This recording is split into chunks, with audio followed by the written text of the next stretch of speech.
জয়ের মার্জিন লক্ষাধিক, বিপুল জনসমর্থন। চতুর্থ স্থানের তৃণমূল প্রার্থী। পুনর্নির্বাচনে আরও একবার পদ্মের ঝড়ে ধুয়ে মুছে গেল তৃণমূল। শুধু দাঁত ফোটানো নয়, ফলতার নির্বাচনে একেবারে ভেঙে চুরমার অভিষেক বন্দ্যোপাধ্যায়ের ডায়মন্ড হারবার মডেল। বিজেপি প্রার্থী দেবাংশু পান্ডাকে লক্ষাধিক ভোটের জেতানোর জন্য মুখ্যমন্ত্রী শুভেন্দু অধিকারীর আবেদনে দুই হাত তুলে সমর্থন দিল ফলতাবাসী। সেই আশীর্বাদে ২৬-এর নির্বাচনের রেকর্ড ব্যবধানে জিতে আসা প্রার্থীদের মধ্যে জায়গা করে নিলেন দেবাংশু পান্ডা।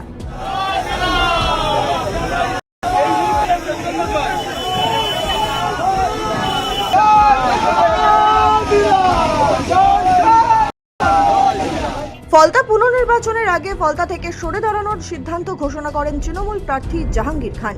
আমি ফলতার ভূমিপুত্র, আমি চাইব ফলতা শান্তিতে থাকুক, সুস্থ থাকুক, ভালো থাকুক এবং ফলতায় আরও বেশি বেশি উন্নয়ন হোক। তাই সোনার ফলতা হোক, এটাই আমার স্বপ্ন ছিল। তাই আমাদের সম্মানীয় মুখ্যমন্ত্রী ফলতা উন্নয়নের জন্য স্পেশাল প্যাকেজ দিচ্ছে। সেই জন্য আমি আগামী 21শে মে যে রিপল আছে, সেই রিপলের কন্টেস্ট থেকে আমি নিজেকে দূরে সরিয়ে নিলাম। ফলতার উন্নয়নের স্বার্থে, ফলতার সাধারণ মানুষের স্বার্থে, যেহেতু আমি ফলতার ভূমিপুত্র। তখনই চিত্রটা অনেকাংশে স্পষ্ট হয়ে গিয়েছিল। ফলতার মাঠ বিজেপির জন্য কার্যত ফাঁকা হয়ে যায়। সেই মতোই রবিবার ব্যালট ও প্রথম রাউন্ড গণনা শেষের পরই ক্যানভাসে ফুটে ওঠে পদ্মফুল। ফাঁকা মাঠে গোল দিয়ে দিল বিজেপি।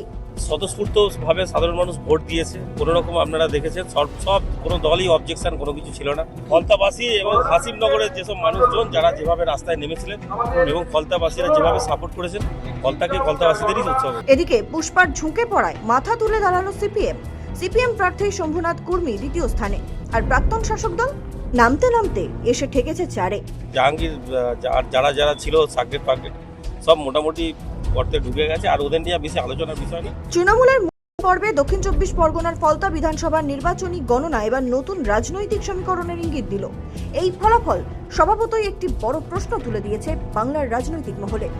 তবে কি তৃণমূলের ভাঙন এবং সাংগঠনিক অবক্ষয়ের গর্ভ থেকেই এবার ধীরে ধীরে নিজেদের হারিয়ে যাওয়া জমি ফিরে পেতে শুরু করেছে বামেরা?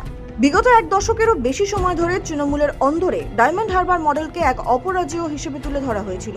তৃণমূলের সর্বভারতীয় সাধারণ সম্পাদক অভিষেক বন্দ্যোপাধ্যায়ের এই দুর্গে বিরোধী শূন্য রাজনীতি, লক্ষাধিক ভোটের লিড আর সাংগঠনিক দাপটের যে ছবি বারংবার জাহাঙ্গীর খান বা শামীম আহমেদের মুখে শোনা যেত, ফলতার এই সমীকরণ তা এক লহমায় চুরমার করে দিল।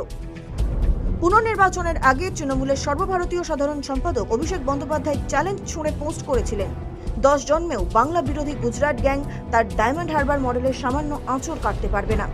এমনকি প্রচার পর্বে বড় হুঙ্কার ছুড়েছিলেন, যারা আমাদের ব্যঙ্গ বিদ্রুপ করেছে না এই ডায়মন্ড হারবারে বিজেপির প্রার্থী আর এখানকার বিজেপির প্রার্থী, ঘাড় ধরে নিয়ে গিয়ে ডায়মন্ড হারবারে মাছের বাজারে বসিয়ে মাছ কাটাবো, মাছ বিক্রি করাবো।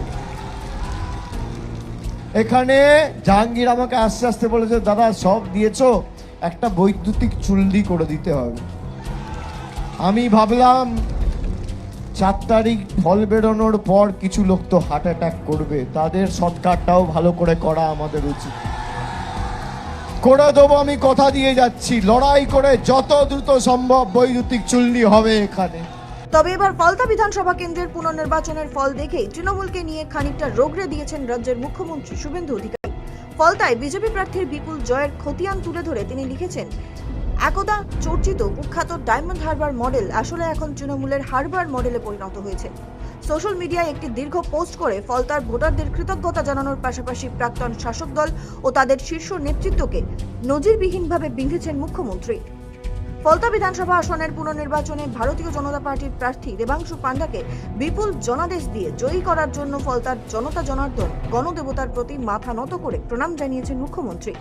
তৃণমূল কংগ্রেসের অতীত শাসনকালকে তীব্র কড়া ভাষায় আক্রমণ করে শুভেন্দু অধিকারী দাবি করেন, একটি আদর্শহীন দল যখন স্রেফ মাফিয়া কোম্পানিতে রূপান্তরিত হয়েছিল, ক্ষমতা হারানো মাত্রই তার সেই কঙ্কালসার দশা সাধারণ মানুষের সামনে উন্মোচিত হয়ে পড়েছে। অভিষেক বন্দ্যোপাধ্যায়ের নাম না করে প্যারাশুটে নামা সেনাপতি ও জালিয়াতির কারিগর বলে টিপ্পনি কেটেছেন মুখ্যমন্ত্রী। ফলতায় তৃণমূলের প্রার্থী জাহাঙ্গীর সরে গেছে, আমরা জাহাঙ্গীরকে তিরস্কার করছি, কেন সে সরে যাবে? ফলতায় জেতার জন্য এত লোককে অ্যারেস্ট করেছে, আমাদের ভোটটা করবে কি দিয়ে? এটা যেমন বাস্তব, তেমনি জাহাঙ্গীরের উচিত ছিল বুক চিতিয়ে দাঁড়িয়ে, হারলে হারবে সবাই বুঝবে, কিন্তু ভোটের আগে নিজেকে পুষ্পা পুষ্পা বলার পর সরে যাওয়াটা শোভনীয় নয়। এটা দলের ভালো বিজ্ঞাপন নয়, কোনো অবস্থাতে নয়। এখানে লক্ষণীয় বিষয় হলো শেষ বেলায় দলের শীর্ষ নেতৃত্বের হাতও সরে গিয়েছিল জাহাঙ্গীরের মাথা থেকে। যে অভিষেক বন্দ্যোপাধ্যায় মূল পর্বে নন্দীগ্রামে শুভেন্দু অধিকারীর পরাজয় নিয়ে ভবিষ্যৎবাণী করেছিলেন, ফলতা নিয়েও বড় বার্তা দিয়েছিলেন, তিনি ফলতার ভোট পিছিয়ে যাওয়ার পর আর সেখানে পা রাখেননি। যারা আমাদের ব্যঙ্গ বিদ্রুপ করেছে না, এই ডায়মন্ড হারবারে বিজেপির প্রার্থী আর এখানকার বিজেপির প্রার্থী খাড় ধরে নিয়ে গিয়ে ডায়মন্ড হারবারে মাছের বাজারে বসিয়ে মাছ কাটাবো, মাছ বিক্রি করাবো। মডেল ফডেল আর কিছু নেই, ওনাকে আসতে বলবেন। উনি আমাকে বলেছিলেন যে ইয়েতে টিভি একবার ফলতায় প্রচারে এসে বলেছিলেন আমাকে নাকি মাছ বেচাবেন ডায়মন্ড হারবারে। ওনাকে আমি বললাম আপনি আসবেন, আপনাকে ফলতায় মাছ ভাত খাওয়াবো। দলের শীর্ষ নেতৃত্বের এই কৌশলগত দূরত্ব এবং প্রার্থীর ময়দান ছাড়ার সুযোগকেই সুনিপুণভাবে কাজে লাগিয়েছে আলিমুদ্দিন, আর তার ফলে কার্যত নেতৃত্বহীন তৃণমূল কর্মীদের একাংশ এবং প্রথাগত শাসক বিরোধী ভোট বামেদের ঝুলিতে গিয়ে পড়েছে। 2021 সালের বিধানসভা নির্বাচনে প্রথমবার এরাজ্যে শূন্য হয়ে গিয়েছিল বামেরা। পরবর্তী লোকসভা নির্বাচনগুলিতেও বামেরা সেই খরা কাটাতে পারেনি, কিন্তু 2026 সালের এই বিধানসভা নির্বাচনে মুর্শিদাবাদের ডোমকলে মোস্তাফিজুর রহমানের জয় বামেদের সেই দীর্ঘ 7 বছরের শূন্যের গেরো ভেঙেছে। এখন ফলতার ফল স্পষ্ট করে দিচ্ছে যে ডোমকল কেবল একটি বিচ্ছিন্ন ঘটনা ছিল না।